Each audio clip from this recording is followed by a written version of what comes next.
সুপ্রিয় দর্শক, আসসালামু আলাইকুম। সবাইকে স্বাগত জানাচ্ছি আজকের গুরুত্বপূর্ণ সংবাদে।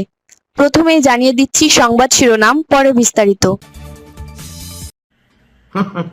ভাবিয়ে শোনো, চেষ্টা করছে, এবারটা চেষ্টা করছে।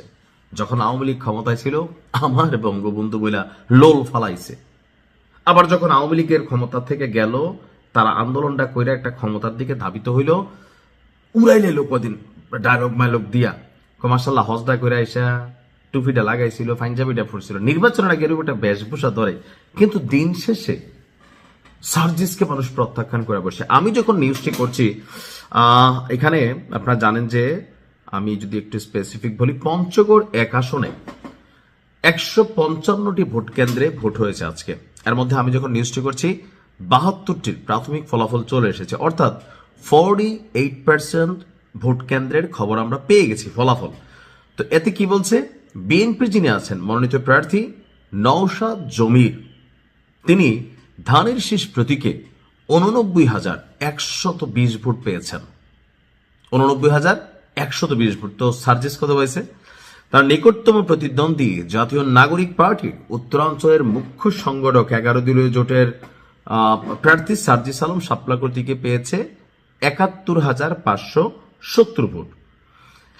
জেলা নির্বাচনের অফিসের তথ্য অনুযায়ী পঞ্চগড়ের 2টি সংসদীয় আসনে মোট 15 জন প্রার্থী প্রতিদ্বন্দ্বিতা করেছেন। তার মধ্যে উল্লেখযোগ্য হচ্ছে সার্জিস এবং বিএনপির নওশাদ জমির। এই এলাকায় টোটাল ভোটার হচ্ছে 4,58,807 জন এবং ভোট কেন্দ্র 155টি। তো পঞ্চগড় 2 আসনে এখানে যতটুকু আপনার ভোটের রেজাল্ট আসছে, দুজনের মধ্যে ব্যবধান হয়ে গেছে 18,000। 48% রেজাল্টে 18,000 ভোটে এগিয়ে আছেন বিএনপির প্রার্থী। তাহলে বাকি যখন 52% ভোট কেন্দ্রের রেজাল্ট আসবে, আপনি চোখ বন্ধ করে মনে করতে পারেন যে এখানে আপনার আরো মানে সার্জিস প্রায় 30 থেকে 40,000 ভোটে হারবে। কারণ প্রেডিকশনটা হচ্ছে কি, যে ধরেন 100, 150, 200, 1000, 2000 এরকম প্রেডিকশন থাকলে আপনি একটা আশা করতে পারেন। কারণ কেন্দ্রগুলো হয় কি, যে প্রত্যেকটা এলাকায় 2-1টা থানা মিলা আপনার এই নির্বাচনী আসনগুলো হয়। সো যে এলাকার কথার কথা, যেমন ধরেন 2টা থানা, একটার নাম এ, একটার নাম বি। তো এখন দেখা গেছে যিনি এ, তিনি হচ্ছেন বিএনপির একজন প্রার্থী, তিনি এ এলাকার। তো বি এলাকাতে তিনি তেমন ভোট পাবেন না। আবার যিনি বি এলাকার আছেন তিনি এতে ভোট পাবেন না।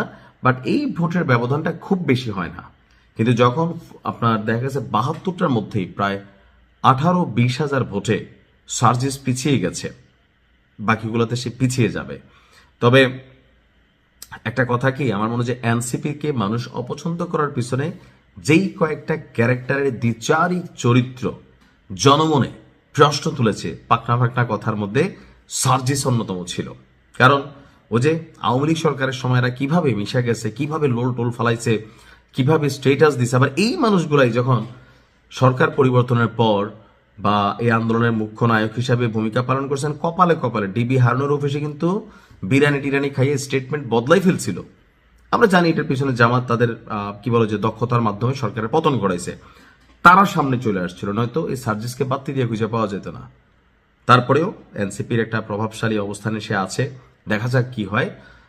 তবে এনসিপির মেইন যে ক্যারেক্টারগুলো, হাসনাত ছাড়া, আমি আগেই বলছিলাম ভাই এরা কেউ পাশ করবে না। হাসনাত আর তাসনিম জারার কথা বলছিলাম, তাসনিম জারাই তো ফেল করতেছে, তাহলে বাকিরা কেউ যে পাশ করবে না, নাই তো দেখেন। এখন হান্নান মাসুদ একটু ব্যতিক্রম, কারণ ট্যালেন্টেড পোলা, নোয়াখালীলা পোলা, তো আসলে ধরেন একটু কি বলা হয় যে ট্যালেন্টেড।